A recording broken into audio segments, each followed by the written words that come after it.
اللہ نور السماوات والارض مثل نوره كمشكاة فيها مصباح المصباح في زجاجة الزجاجة كأنها كوكب دري يوقد من شجرة مباركة زيتونة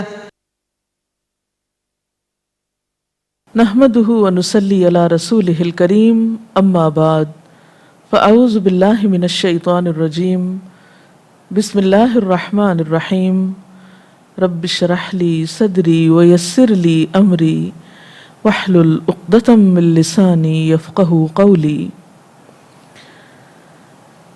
اللہ سبحانہ وتعالیٰ کا ارشاد ہے وَاعْبُدُوا اللَّهَ وَلَا تُشْرِكُوا بِهِ شَيْئًا وَبِالْوَالِدَيْنِ إِحْسَانًا وَبِذِي الْقُرْبَى وَالْيَتَامَى وَالْمَسَاكِينِ وَالْجَارِ ذِي الْقُرْبَى وَالْجَارِ الْجُنُبِ وَالصَّاحِبِ بِالْجَنبِ وَابْنِ السَّبِيلِ وَمَا مَلَكَتْ أَيْمَانُكُمْ إِنَّ اللَّهَ لَا يُحِبُّ مَنْ كَانَ مُخْتَالًا فَخُورًا۔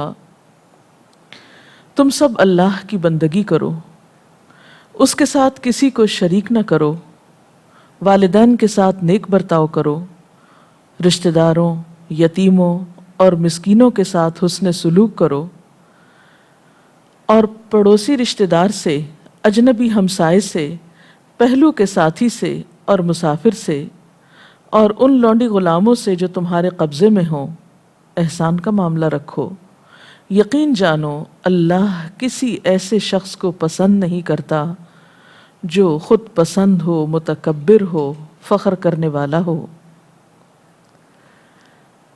سورۃ النساء کی اس آیت میں جہاں ایک طرف اللہ سبحانہ وتعالی اپنی عبادت کا حکم دیتے ہیں، وہاں دوسری طرف بندوں کے حقوق کا خیال رکھنے کے لیے بھی تلقین فرما رہے ہیں، اور آیت کا اختتام جس بات پر ہو رہا ہے وہ ہے کہ اللہ کسی ایسے شخص کو پسند نہیں کرتا جو فخر کرنے والا، غرور کرنے والا، خود پسند اور متکبر ہو۔ تکبر کی مذمت قرآن پاک میں اور سنت رسول صلی اللہ علیہ وسلم میں بارہا آئی ہے۔ تکبر یعنی اپنے آپ کو بڑی چیز سمجھنا، خود پسند ہونا، وہ برائی ہے جس سے بہت سی برائیاں جنم لیتی ہیں۔ کوئی بھی شخص جو خود پسندی کا شکار ہو جائے، اپنے آپ کو بڑی چیز سمجھنے لگے، وہ نہ تو اللہ تعالیٰ کا حق دے سکتا ہے اور نہ ہی بندوں کا حق دے سکتا ہے۔ یہاں پر دو لفظ استعمال ہوئے ہیں، ایک ہے مختالاً اور دوسرا ہے فخوراً۔ مختال کا لفظ خیل سے نکلا ہے۔ خیل عربی زبان میں گھوڑے کو کہتے ہیں۔ گھوڑے کی چال میں ایک خاص طرح کی اطراہٹ ہوتی ہے، اسی سے پھر مختال وہ شخص جو اتراتا ہو، تکبر کا شکار ہو، اپنے خیالوں میں، اپنے دل ہی دل میں خود کو بڑی چیز سمجھتا ہو، یہ ایک نفسیاتی اور اندرونی کیفیت کا نام ہے۔ اس کے برعکس دوسرا لفظ جو یہاں استعمال ہوا ہے وہ فخورا ہے، فخر سے۔ فخر کا مطلب بڑائی کا اظہار کرنا، یعنی مختال میں اپنے اندر ہی اندر خود کو پسند کرنا، اپنی تعریف پسند کرنا، اپنے آپ کو اچھا سمجھنا، اور فخورا میں پھر پھٹ بھی پڑنا، اپنے منہ میاں مٹھو بننا، اپنی تعریفیں کرنا، اپنی بڑائی جتانا اور اس کا گاہے بگاہے اظہار کرنا، اور صرف اسی پر پھر بس نہیں کرنا بلکہ ہر دم دوسروں پر نکتہ چینیاں کرنا، دوسروں کی عیب جوئی کرنا، دوسروں کے سامنے اور دوسروں کے پیچھے ان کی برائی کرنا، ان کو حقیر سمجھنا اور انہیں حق نہ دینا۔ نبی صلی اللہ علیہ وسلم نے فرمایا، کیا میں تم کو اہل جنت کے بارے میں بتاؤں کہ وہ کون لوگ ہیں؟ ہر وہ ضعیف اور کمزور شخص جس کو لوگ حقیر سمجھیں، یعنی لوگوں کی نگاہوں میں وہ بڑا نہیں، اگر وہ اللہ کی قسم کھا لے تو اللہ تعالیٰ اس کی قسم کو سچا کر دے، اور فرمایا میں تم کو نہ بتاؤں ان لوگوں کے بارے میں جو دوزخ میں جانے والے ہیں؟ ہر وہ شخص جو جھوٹی اور لغو بات پہ سخت جھگڑا کرے، یعنی بیکار کی بات پہ جھگڑنا شروع کر دے، چھوٹی چھوٹی باتوں کو اپنی عزت نفس کا مسئلہ بنا لے، درست مزاج، مال جمع کرنے والا اور متکبر ہو۔ گویا تکبر ایسی برائی ہے جو انسان کو دنیا میں بھی ذلیل و رسوا کرتی ہے اور آخرت میں بھی ہلاکت خیز انجام سے دوچار کرتی ہے۔ ایک اور حدیث میں آتا ہے، رسول اللہ صلی اللہ علیہ وسلم نے فرمایا، جس شخص کے دل میں ذرہ برابر بھی تکبر ہو، رائی کے دانے برابر بھی تکبر، وہ جنت میں داخل نہ ہو سکے گا۔ یعنی بڑا تکبر تو دور کی بات، رائی کے دانے برابر بھی تکبر ہو تو جنت میں نہ جا سکے گا۔ اس پر کسی شخص نے پوچھا کہ انسان یہ چاہتا ہے کہ اس کا لباس اچھا ہو، اس کے جوتے اچھے ہوں، خوبصورت ہوں، تو کیا اچھا لباس پہننا یا اچھے جوتے پہننا یہ بھی تکبر میں شامل ہے؟ تو آپ نے فرمایا، ان اللہ جمیل ویحب الجمال، بے شک اللہ تعالیٰ خوبصورت ہے، خوبصورتی کو پسند کرتا ہے۔ تکبر تو نام ہے حق کے انکار کا اور لوگوں کو حقیر جاننے کا۔ یعنی متکبر کون شخص ہے؟ جو حق بات اس کے سامنے آئے تو اس کو نہ مانے، حق بات کو قبول نہ کرے، اسے اختیار نہ کرے اور لوگوں کو اپنے سے کم جانے۔ ہم میں سے ہر شخص کو ان دو چیزوں پر رکھ کر اپنا جائزہ لینا چاہیے کہ کیا جب بھی کوئی حق بات اللہ کی طرف سے، اس کے رسول صلی اللہ علیہ وسلم کی طرف سے ہمارے سامنے آتی ہے، کیا ہم اس کو خوشی سے قبول کرتے ہیں؟ اور دوسرا یہ کہ ہم اپنے آس پاس کے لوگوں کے ساتھ کس طرح کا معاملہ کرتے ہیں؟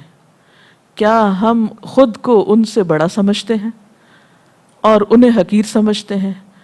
حقیر سمجھنے کا مطلب کیا ہے؟ حقیر سمجھنے کا مطلب یہ کہ خود کو زیادہ عقل مند سمجھنا، زیادہ ذہین سمجھنا، زیادہ سمجھدار سمجھنا اور دوسرے لوگوں کی ہر بات کو اپنے سے کمتر ثابت کرنا، خواہ وہ اچھی ہی کیوں نہ ہو۔ یعنی اپنے رویے سے، اپنی گفتگو سے، اپنے انداز سے، اپنے معاملات سے دوسروں کو اہمیت نہ دینا اور خود دوسروں پر اہمیت جتانا، اپنی ہر بات کو درست سمجھنا اور دوسرے کی ہر بات کو نگیٹ کرنا، یہ تمام تکبر کی علامتیں ہیں۔ تکبر میں مبتلا شخص حق بات سننے کی بھی جرت نہیں کرتا، وہ پھر حق کو سننا بھی نہیں چاہتا، وہ خیر اور بھلائی کی طرف توجہ ہی نہیں کرتا، اس کو اپنانا اور اس پر عمل کرنا تو دور کی بات۔ اسی لیے ایک حدیث میں آتا ہے کہ ایک شخص رسول اللہ صلی اللہ علیہ وسلم کے سامنے بیٹھ کر کھانا کھا رہا تھا اور بائیں ہاتھ سے کھانا کھا رہا تھا۔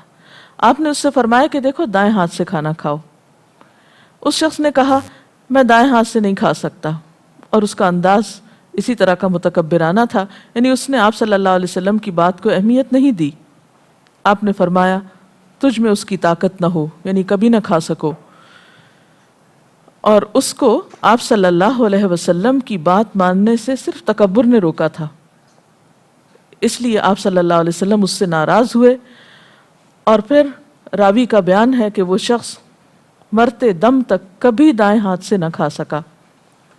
تو گویا کوئی بھی شخص حق بات کے سامنے آنے پر، خیر و بھلائی کی بات سامنے آنے پر جب ایسا رویہ اختیار کرے کہ میں یہ نہیں کر سکتا، اور اس کے دل میں خیال یہ ہو کہ شاید اس طرح کرنے سے میری شان میں کچھ فرق آ جائے، یا بعض اوقات اگر کوئی اچھی بات کوئی کمزور شخص کہہ رہا ہو یا اپنے مقابلے میں کم حیثیت کا شخص کہہ رہا ہو، تو اس وقت سننا اور مشکل ہوتا ہے، اور انسان ایک اچھی بات کو بھی صرف اس لیے نہیں سنتا یا سننا چاہتا کہ بتانے والا کسی بھی حیثیت سے، مثلا عمر میں یا مال و جاہ میں یا کسی رتبے میں اس سے کم ہے، تو وہ اس کی بات کو رد کر دیتا، حالانکہ بات کم نہیں ہوتی، بات اچھی ہی ہوتی ہے یا درست ہوتی ہے۔ تو ایسا کرنا انسان کے اپنے ہی لیے نقصان دہ ہے، اور بسا اوقات انسان چھوٹی چھوٹی حق کی باتوں سے انکار کرتے کرتے بہت دور نکل جاتا ہے اور پھر کبھی خیر و بھلائی کی طرف پلٹتا نہیں ہے۔ رسول اللہ صلی اللہ علیہ وسلم نے یہ بھی فرمایا، کیا میں تم کو نہ بتاؤں کہ دوزخی لوگ کون ہیں؟ سرکش، بد اخلاق اور متکبر قسم کے لوگ، یعنی جو حق بات کو قبول نہ کرنا چاہیں۔ اسی طرح بعض اوقات انسان کو مال و دولت کی وجہ سے تکبر ہوتا ہے اور وہ کسی غریب و مسکین کو اپنے پاس پٹکنے نہیں دیتا۔ قرآن پاک میں ایک واقعہ ایسا ہی بیان ہوا ہے کہ ایک مالدار شخص نے غرباء اور مساکین سے بچنے کی کوشش کی تو اللہ تعالیٰ نے اس کے باغ کو ختم کر دیا، اس کا باغ جل کر رہ گیا۔ بسا اوقات انسان دنیا میں بھی اپنے تکبر کی سزا دیکھ لیتا ہے اور دنیا میں بھی انسان بعض نعمتوں سے محروم ہو جاتا ہے۔ ایک اور حدیث میں آتا ہے، آپ صلی اللہ علیہ وسلم نے فرمایا، ایک آدمی ایک حلہ پہن کر، یعنی ایک اچھا لباس پہن کر، سر میں کنگھی کیے ہوئے اترا رہا تھا، یعنی بال بھی بنائے ہوئے تھے، لباس بھی اچھا تھا، اور اکڑ کر زمین میں چل رہا تھا۔ اللہ تعالیٰ نے اس کو زمین میں دھنسا دیا، بس وہ قیامت تک زمین میں دھنستا چلا جائے گا۔ یہ عبرتناک مثالیں قرآن و سنت میں ہمیں اس لیے دی گئی ہیں تاکہ ہم سمجھیں اور لوگوں کی عزت کرنا جانیں، لوگوں کو اہمیت دیں، خواہ وہ مقام، مرتبے، علم یا کسی بھی اعتبار میں ہم سے کم ہی کیوں نہ ہوں۔ اس لیے کہ جو شخص تواضع اختیار کرتا ہے اللہ تعالیٰ اس کو بلندی عطا کرتا ہے۔ حدیث پاک میں آتا ہے، من تواضع للہ رفعہ اللہ، جس نے اللہ کی خاطر تواضع اختیار کی اللہ اس کو بلندی عطا کرے گا۔ حضرت اسماء بنت امیس کہتی ہیں کہ میں نے نبی صلی اللہ علیہ وسلم کو فرماتے ہوئے سنا کہ بدترین بندہ وہ ہے جس نے اپنے آپ کو دوسروں سے بہتر جانا اور تکبر کیا، یعنی اللہ کی نگاہ میں بدترین شخص وہ ہے جس نے اپنے آپ کو دوسروں سے اچھا سمجھا اور تکبر کیا اور اللہ بزرگ و برتر کو بھول گیا۔ بدترین بندہ وہ ہے جس نے لوگوں پر جبر اور قہر کیا، یعنی ظلم ڈھایا، اور خداوند قہار و جبار کو بھول گیا۔ بدترین ہے وہ بندہ جو دین کے کاموں کو بھول گیا اور دنیا کے کاموں میں محو ہو گیا، یعنی صرف دنیا ہی دنیا اس کے سامنے ہے، آخرت نہیں ہے، اور وہ جلد ہی دنیا کو چھوڑ کے جانے والا ہے۔ اور مقبروں اور جسم کی بوسیدگی کے خیال کو فراموش کر دیا، یعنی ایک گھر انسان کا اس دنیا میں ہے، دوسرا قبر میں ہے اور تیسرا آخرت میں ہے، تو جو شخص صرف اسی دنیا کا ہو کر رہ جائے اور اپنے اگلے گھروں کو بھول جائے تو وہ شخص پھر بہتر عمل نہیں کر سکتا۔ اور بدترین ہے وہ بندہ جس نے فساد ڈالا، بگاڑ پیدا کیا اور حد سے بڑھ گیا اور اپنی ابتدا اور انتہا کو بھول گیا۔ پھر اسی طرح ایک اور جگہ پر آتا ہے، حضرت عمر رضی اللہ تعالیٰ عنہ منبر پر تشریف لائے اور فرمایا، تواضع اختیار کرو، یعنی عاجزی اختیار کرو۔ میں نے نبی صلی اللہ علیہ وسلم کو یہ فرماتے ہوئے سنا ہے کہ جو شخص اللہ کی رضامندی حاصل کرنے کے لیے تواضع سے کام لے گا اللہ تعالیٰ اس کے مرتبے کو بلند کر دے گا۔ وہ انسان اپنے آپ کو اپنی نگاہوں میں حقیر سمجھتا ہے، کم چیز سمجھتا ہے، اور لوگوں کی آنکھوں میں وہ بزرگ و برتر ہوتا ہے۔ ہم سب اس حدیث پر بھی اپنے آپ کو پرکھ سکتے ہیں کہ ہم اپنے بارے میں کیا سمجھتے ہیں۔ تو بہترین انسان کون ہے؟ جو خود کو کچھ نہ سمجھتا ہو لیکن لوگوں میں اس کی بہت عزت ہو۔ اور جو شخص غرور اور تکبر کرتا ہے اللہ اس کو پست کر دیتا ہے، ذلیل کر دیتا ہے، پھر وہ لوگوں کی نگاہوں میں تو ذلیل ہوتا ہے لیکن وہ اپنی نگاہ میں بہت عظیم ہوتا ہے، یہاں تک کہ پھر وہ لوگوں کی نگاہوں میں کتے اور سور سے بھی بدتر ہو جاتا ہے۔ یعنی قطعاً کوئی عزت اس کی لوگوں کے دلوں میں نہیں ہوتی، وہ اس کو انتہائی حقیر جانتے ہیں، لیکن وہ خود پسندی کا شکار ہو کر خود کو بڑی چیز سمجھنے لگتا ہے اور اس طرح نقصان اٹھاتا ہے۔ اسی لیے ہمیں ایک دعا سکھائی گئی کہ اللہم اجعلنی فی عینی صغیرا وفی اعین الناس کبیرا، اللہ مجھے میری آنکھوں میں چھوٹا کر دے، یعنی میں خود پسندی کا شکار نہ ہوں، اور لوگوں کی نگاہوں میں بڑا کر دے۔ حالانکہ بعض اوقات معاملہ اس کے برعکس ہوتا ہے، ہم خود کو بڑی چیز سمجھتے ہیں حالانکہ لوگ ایسے شخص کو انتہائی حقیر اور ذلیل سمجھ رہے ہوتے ہیں۔ تو انسان کی عقل مندی اسی بات میں ہے کہ وہ سب کچھ کرنے کے بعد بھی یہ سمجھے کہ ابھی اس نے کچھ نہیں کیا، اور بڑے سے بڑا نیکی کا کام یا دنیاوی اعتبار سے بڑے سے بڑا کارنامہ کرنے کے بعد بھی اپنے آپ کو ان لوگوں سے کمپیئر کرے جو اس سے بڑے کام کر چکے ہیں۔ کیونکہ بسا اوقات انسان دنیا میں اپنے آپ کو ان لوگوں سے کمپیئر کرتا رہتا ہے جو اس سے کم ہوتے ہیں، مثلاً علم میں یا دنیاوی کاموں کے اعتبار سے، تو وہ اپنے آپ کو بڑی چیز سمجھتا ہے. جیسے عموماً ایک محاورہ بھی بولا جاتا ہے اندھوں میں کانا راجا، کہ ایک شخص کے اندر کوئی خاص صلاحیت ہے نہیں، لیکن چونکہ اس کے آس پاس کے لوگ خود زیادہ کچھ قابلیت نہیں رکھتے تو وہ اپنے آپ کو بڑی چیز سمجھنے لگتا ہے. اس لیے اگر انسان اپنے آپ کو کمپیئر کرے ان لوگوں سے جو علم میں، عمل میں، تقوی میں اور خوف خدا میں اس سے آگے ہیں، تو یقیناً اس کے اندر کبھی بھی اپنی نیکی کا تکبر پیدا نہیں ہوگا. اسی لیے ضروری ہے کہ ہم انبیاء علیہم السلام کے حالات، صحابہ کرام کے حالات، نیک لوگوں کے حالات پڑھتے رہیں اور ان سے اپنی نیکیوں کو کمپیئر کریں، تو پھر ہمیں پتہ چلے گا کہ ہم کہاں کھڑے ہیں. اور اگر ہم صرف آج کے لوگوں میں دیکھتے رہیں کہ باقی سب لوگ تو کچھ نہیں کر رہے اور ہم بہت نیک کام کر رہے ہیں، تو ایسے میں پھر تکبر جیسی ناپسندیدہ چیز انسان کے اندر پیدا ہونے کا امکان ہے، جو سراسر انسان کے لیے نقصان دہ ہے. حضرت ابو ہریرہ کہتے ہیں کہ نبی صلی اللہ علیہ وسلم نے فرمایا 3 چیزیں نجات دینے والی ہیں اور 3 چیزیں ہلاک کر دینے والی ہیں. نجات دینے والی 3 چیزیں ہیں، ایک تو ظاہر و باطن میں اللہ سے ڈرنا، دوسرے خوشی اور ناخوشی دونوں حالتوں میں حق بات کہنا، تیسرے دولت مندی اور فقیری دونوں حالتوں میں اعتدال کا راستہ اختیار کرنا. اور ہلاک کرنے والی چیزیں وہ خواہش نفس جس کی پیروی کی جائے، یعنی جو دل میں آئے انسان وہی کرنا شروع کر دے، وہ حرص اور بخل جس کا انسان غلام بن جائے، اور تیسرے آدمی کا اپنے آپ کو دوسروں سے برتر خیال کرنا. یہ بدترین صفت ہے جو کسی انسان کو ذلیل و رسوا کر کے رکھ دیتی ہے. نبی صلی اللہ علیہ وسلم نے ایسے لوگوں کا انجام بھی بہت بھیانک بتایا کہ قیامت کے دن تکبر کرنے والے چیونٹیوں کی شکل میں اٹھائے جائیں گے، ہوں گے انسانی شکل میں لیکن ان کا سائز چیونٹیوں جیسا ہوگا، اور وہ لوگوں کے پاؤں میں روندے جائیں گے. ذلت و خواری ان کو ہر طرف سے گھیرے میں لیے ہوئے ہوگی، اور ان کو جہنم کے ایک قید خانے کی طرف لے جایا جائے گا جس کا نام بلس ہے، یعنی ہانکا جائے گا. ان کے اوپر آگ ہوگی اور ان کو دوزخیوں کا نچوڑ یعنی خون اور پیپ اور کچ لہو پلایا جائے گا، یعنی یہ ان کی غذا ہوگی، کیونکہ دنیا میں وہ تکبر سے کام لیتے رہے. اس کے برعکس اللہ سبحانہ وتعالیٰ نے نبی صلی اللہ علیہ وسلم اور صحابہ کرام کو ہمیشہ تواضع اور نرمی کے ساتھ پیش آنے کی تلقین فرمائی. قرآن پاک میں اللہ تعالیٰ فرماتے ہیں وَخْفِضْ جَنَاحَكَ لِمَنِ اتَّبَعَكَ مِنَ الْمُؤْمِنِينَ، اور جو مومن تمہارے پیروکار ہو گئے ہیں ان کے ساتھ تواضع سے پیش آئیے. یہ اللہ کے رسول صلی اللہ علیہ وسلم سے کہا جا رہا ہے.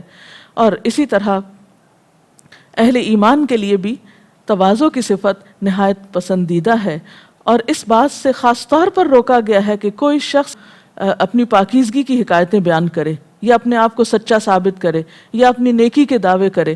قرآن پاک میں اللہ تعالیٰ فرماتے ہیں فَلَا تُزَكُّوا أَنفُسَكُمْ، اپنے آپ کو پاکیزہ مت کہو، اپنے آپ کو نیک مت کہو. هُوَ أَعْلَمُ بِمَنِ اتَّقَىٰ، وہ زیادہ بہتر جانتا ہے کہ تقوی والا کون ہے. اس لیے ہم سب کے لیے یہ بات لازم ہے کہ ہم تکبر اور خود پسندی کی راہ چھوڑ کر تواضع کی راہ اختیار کریں، کیونکہ یہی دنیا اور آخرت کی سعادت کا ذریعہ ہے. اللہ تعالی ہمیں اس پر عمل کی توفیق عطا فرمائے. اگر آپ کے ذہن میں کوئی سوال ہو تو آپ کر سکتے ہیں. جی. اکثر کہا جاتا ہے کہ اپنی صلاحیتوں کو پہچانیں، تو کیا صلاحیتوں کا اظہار کرنا یا ان کا استعمال بھی فخر میں آتا ہے؟ صلاحیتوں کا استعمال تو فخر میں نہیں، لیکن صلاحیتوں کا اظہار کہ میں یہ بھی کر سکتی ہوں، میں یہ بھی کر سکتی ہوں، اور ایک شیخی بکھارنے کے انداز میں بات کرنا، یہ سخت ناپسندیدہ ہے. کیونکہ انسان کی بڑائی کی سب سے بڑی گواہی اس کا عمل ہوتا ہے. صرف زبان سے کہنا کچھ بھی فائدہ نہیں دیتا. خود کو پہچاننا بہت ضروری ہے، پہچان کر اپنی صلاحیتوں سے کام لینا بہت ضروری ہے، لیکن ان باتوں کا لوگوں کے سامنے اظہار اور تکرار یہ ناپسندیدہ ہے، اس لیے کہ وہ لوگوں کے لیے ایک مصیبت بن جاتا ہے. اس کے تعلقات کبھی بھی لوگوں کے ساتھ اچھے نہیں ہو سکتے. وہ فساد اور بگاڑ پیدا کرنے کا سبب بنتا ہے معاشرے کے اندر. وہ لوگوں کا سکون اور چین برباد کرتا ہے. ظاہر ہے کہ جس شخص کے اندر تکبر ہوگا وہ چھوٹی چھوٹی بات میں غصے میں آ جائے گا. وہ کبھی بھی اپنے اوپر تنقید برداشت نہیں کرے گا. وہ کبھی بھی اپنے کسی حق سے دستبردار نہیں ہوگا کسی جھگڑے کو ختم کرنے کے لیے. یعنی اگر غور کیا جائے تو جتنی بھی اخلاقی برائیاں ہیں ان کا آغاز تکبر سے ہوتا ہے. مثلا جھوٹ کو آپ دیکھیے تو وہ انسان کیوں بولتا ہے؟ کہ کہ سچ بولنے میں اس کی بے عزتی ہوتی ہے؟ غصہ کیوں کرتا ہے کہ اس کو اپنے مرضی کے خلاف کوئی بات سخت ناپسند آئی ہے؟ غیبت انسان کیوں کرتا ہے؟ جب اس کو پتہ چلتا ہے کہ کوئی شخص اس کے مقابلے میں اونچا جا رہا ہے تو فوراً لیگ پولنگ شروع کر دیتا ہے، بیک بائٹنگ شروع کر دیتا ہے، لوگوں کی نگاہوں میں اس کو گرانے لگتا ہے۔ انسان تانے کب دیتا ہے، مذاق کب اڑاتا ہے؟ اگر غور کیا جائے تو جتنی بھی اخلاقی خرابیاں ہیں وہ سب تکبر سے جنم لیتی ہیں۔ اور پھر جب انسان بد اخلاق ہے تو وہ جنت میں جانے کے لائق ہی نہیں۔ جنت بد اخلاق لوگوں کے لیے نہیں ہے، وہ تو پرسکون بستی ہے جس میں صرف وہ لوگ جائیں گے جو پرامن طریقے سے رہنا جانتے ہوں، فساد اور بگاڑ کرنے والے نہیں۔ اسی لیے قرآن پاک میں آتا ہے کہ تلک الدار الآخرۃ نجعلھا للذین لا یریدون علوا فی الارض ولا فسادا، یہ آخرت کا گھر تو ہم نے ان لوگوں کے لیے بنایا ہے جو دنیا میں اپنی بڑائی نہیں چاہتے اور فساد نہیں کرنا چاہتے۔ والعاقبۃ للمتقین، عاقبت یا آخرت تو تقوی والوں کے لیے ہے، جن کے اندر خدا کا خوف ہے اور جو عاجزی کے ساتھ رہتے ہیں اس زمین پر۔ جی آپ سوال کیجیے۔ ہم اپنے اندر سے تکبر کو کیسے دور کر سکتے ہیں؟ کچھ عملی ٹپس بتا دیں۔ ہم اپنے اندر سے تکبر نبی صلی اللہ علیہ وسلم کی سنت پر عمل کرتے ہوئے دور کر سکتے ہیں۔ مثلاً آپ دیکھیے کہ آپ صلی اللہ علیہ وسلم بچوں کو آگے بڑھ کے سلام کرتے تھے۔ ایک موقع پہ آپ نے فرمایا جو سلام میں پہل کرتا ہے اس کا دل تکبر سے خالی ہوتا ہے۔ یعنی آپ کسی کو دیکھتے ہیں تو اس انتظار میں نہیں رہتے کہ آپ کی بہت اہمیت ہے وہ آگے آئے اور آپ کو سلام کرے، نہیں، آپ خود آگے بڑھ کے سلام کرتے ہیں۔ پھر اسی طرح آپ صلی اللہ علیہ وسلم بچوں کو سلام کیا کرتے تھے۔ آپ کمزوروں کی بات کو بھی اتنی ہی اہمیت دیتے تھے جتنی طاقتور لوگوں کی بات کو۔ اس کے ساتھ ہی آج کے پروگرام کا وقت ختم ہوتا ہے۔ اللہ تعالیٰ سے دعا ہے کہ ہمیں عمل کی توفیق دے اور ہمارے اندر سے تکبر کا ہر ذرہ دور کر دے اور ہمیں حقیقی معنوں میں عاجزی سے نوازے۔ وآخر دعوانا ان الحمد للہ رب العالمین۔ اللہ اکبر، اللہ اکبر، لا الہ الا اللہ، واللہ اکبر، اللہ اکبر وللہ الحمد۔